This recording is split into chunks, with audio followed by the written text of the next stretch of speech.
Curious tone. When we picture heart disease, we often imagine our arteries as rigid metal pipes slowly filling up with grease and sludge. But biological reality looks very different. Plaque does not accumulate on the inner surface where the blood flows. It grows inside the structural tissue of the artery wall itself. For decades, science assumed this happened through passive damage. The belief was that cholesterol simply leaked through microscopic tears in the arterial lining, pooling up like water in a cracked foundation. We now know this is an active process. The artery wall possesses specific machinery designed to grab passing cholesterol particles and pull them across its own protective barrier. Identifying heart disease as an active, coordinated cellular invasion changes our entire strategy for fighting the world's #1 killer. Because fats and cholesterol are not soluble in water, they cannot swim freely through your blood. To move them, the body packs them into protein transport vehicles called lipoproteins. Every single low-density lipoprotein, or LDL, is wrapped in a structural tag called ApoB. There is exactly one ApoB protein per particle, making it a perfect marker for the total count of these vehicles in your blood. When lifestyle factors or genetics cause your ApoB count to skyrocket, it overwhelms the liver's ability to clear them from circulation. This high particle concentration creates systemic pressure. Billions of these fat-loaded vehicles are forced constantly to crash against the miles of delicate one-cell-thick lining of the arterial wall. There is also a hyper-aggressive outlier called lipoprotein A, or LPA. It is essentially an ApoB particle carrying an extra protein hook that makes it exceptionally dangerous and likely to cause a vascular event. While high particle concentration provides the pressure needed for an invasion, it doesn't explain how these lipid submarines physically breach the cellular barricade. The first line of defense is the endothelium, a microscopic one-cell-thick protective lining that separates circulating blood from the deep arterial wall. Endothelial cells possess a specific receptor called SRB1. Normally, it manages lipids, but under high LDL pressure, it inadvertently docks with the ApoB tag.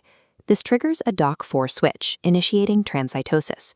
The cell swallows the particle, transporting it through its body. The transport machinery dumps the ApoB particle out on the other side, trapping it deep within the subendothelial space. By utilizing its own active transport receptors, the artery wall acts as a smuggler, setting a biological trap for the cholesterol it was supposed to keep out. Once trapped, these LDL particles trigger a panic signal. A cellular switch called SGEF forces the artery wall to build docking structures that pull white blood cells out of the blood and into the tissue. These white blood cells, known as macrophages, breach the wall to hunt down and clean up the trapped cholesterol invaders. This diagram illustrates the transformation. In response to signals from the VAV protein family, these purple macrophages begin to endlessly ingest the trapped LDL particles. The macrophages become completely bloated with fat, transforming into dead, toxic structures known as foam cells. The physical, artery-choking atherosclerotic plaque we see in advanced disease is actually the mass graveyard of these dead foam cells. Atherosclerosis is ultimately a fatal overreaction.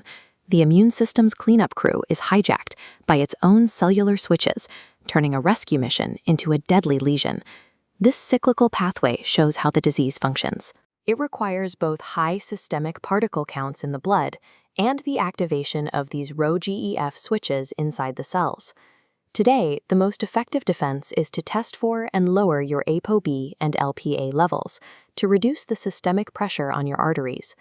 Lowering the concentration of these particles through diet or medication starves the disease of its raw materials, preventing the invasion from reaching the gates.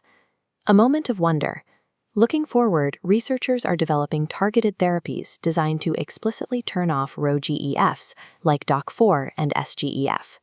Inhibiting these specific biological switches would stop the endothelium from identifying and transporting LDL particles into the wall, even when particle counts are high.